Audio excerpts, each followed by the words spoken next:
guys, Sandy and Hannah here with TheRealParents.com. We're setting up part 2 of a day in the life of a lifestyle coach featuring Carla Hugo.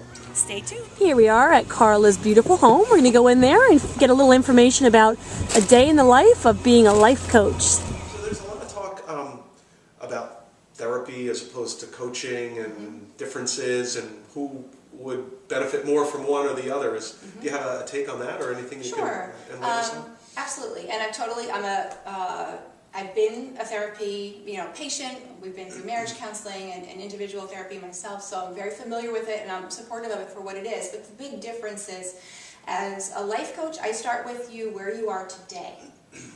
To some degree, and I'll give you my questionnaire you can have as a sample. Yes, I ask a few questions about your past, but really I want to know where you are right now and where you want to be going, and that's what we're going to focus on. I'm not going to delve into your childhood or the past 10 years or all your history. So that's the big difference. And then also is that I'm there kind of going along side by side with you through this process to support you, not do things for you and not tell you what to do, but to support and bring out the best in you. Yeah, interesting distinction. Rather, if I understand you correctly, you're here. Let's take you from here to where you want to go. Yes. Whatever happened in the past was the past. Right, exactly. But now we're making a decision to move forward towards your goals or whatever they might be hoping to achieve there.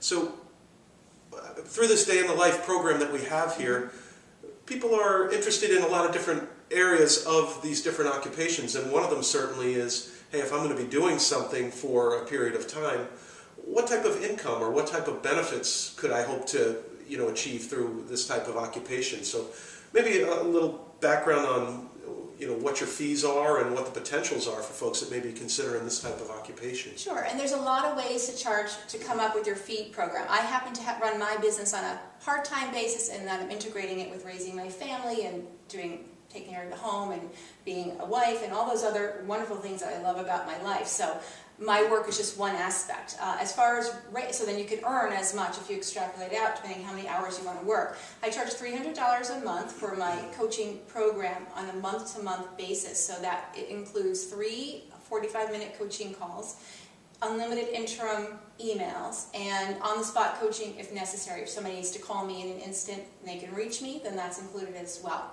I have a 6-month program where I offer a discount, and that's what I recommend people to do, because really in 1 month you're going to make some progress, but you're not going to have the support you might need. And the 6-month program is $1,500 versus the $1,800. And so a little bit of a discount when you roll it out. You really get a month free. Okay. And but group coaching is something that's really affordable for people, and there's a tremendous dynamic. You'd have myself as a facilitator, not necessarily a leader, but the facilitator with either the topic matter and the expertise, but so much valuable information springs up from the group. So group coaching can be as little as $50 a month, and that's something that people can really afford. That's got to be a great dynamic, because I'm sure a lot of people have different issues and different things, but ultimately we're all the same in a lot of ways. Yes. So someone might be challenged to bring something up in a private coaching, but when it becomes a group, there's a synergy there, and it probably makes some pretty good strides, I would think. Yes, a lot of learning bubbles up that way. Yeah, very cool. So we had a quick conversation earlier, and you mentioned to me when you were looking at lifestyle coaching or life coaching, you had to really pick kind of a focus and a discipline. Yes. Maybe you can touch on what your focus is, and then just touch a little bit real quick on some of the other types of coaches maybe that are out there. There's all types of niches that a person can choose when it comes to life coaching. And initially I worked primarily in the financial services market because that's the business world that I came from. So most of my clients were financial service professionals. They were in sales, looking to grow their business, and I would help them to, focus on how to develop their natural market, how to expand their business in that way. As I began to grow in my own life and evolve through marriage, through parenting, I was passionate about these issues, how to have a happy, healthy, sustained marriage, how to raise kids and feel great about them once they learn to talk back to you. So I began to study relationship coaching. So I have a particular niche in relationship coaching, whether it's intimate relationship in partnerships or if it's in a parenting relationship. But I must say the caveat is that all relationships start with the one you have with yourself. So whether I'm coaching someone because of parenting challenges or mate challenges, we always start, you can't avoid it, starting with the relationship you have with yourself. But there's also business coaching, there's career coaching, there's all types of coaching professions that people could choose. Now it sounds like you're very passionate about what you do. Are there anything about the occupation that maybe you don't like or you wish were different? Because people, when they're thinking about, hey, what am I going to do? What are the potential downfalls? Well, if you're used to having, working with a group of people in an office environment, this is more of a solitary work environment, and your clients are not your friends. That's very important to make that distinction. Someone will say, how are you to me? And I'll answer them briefly, but I do not get into how I am or any details of what's going on in my life. First of all, it's their coaching time, and they're not my friend, and I keep that boundary. So it can be a profession where you may feel isolated, but on the other side of the coin, I'm continually involved with continuing education. We mentioned I'm an EFT practitioner. I take continuing education on that.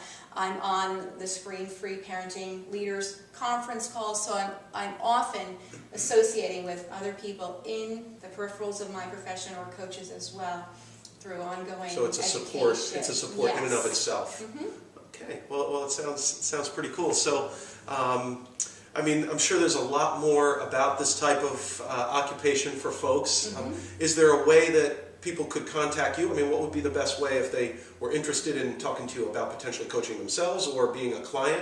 Sure. What would be the best way they could contact To you? email me, Carla@getcoach.com, and Carla's with a C. And also, I'd be more than happy to offer a complimentary coaching session for someone either who's exploring becoming a coach or who wanted to sample the coaching for their own personal issue. But I had a mentor when I first started coaching, and I have a life coach, so it's really important to experience that. So I'd be more than happy to, on a complimentary basis, if someone's interested in starting the profession, to help them out. Well, sounds good. I know you have a couple more clients to talk to I this do. afternoon. I've got my very low-tech system set up here. Yeah, but no, we really appreciate you taking the time, certainly, Thank you. and I know it's going to be a great service to folks here.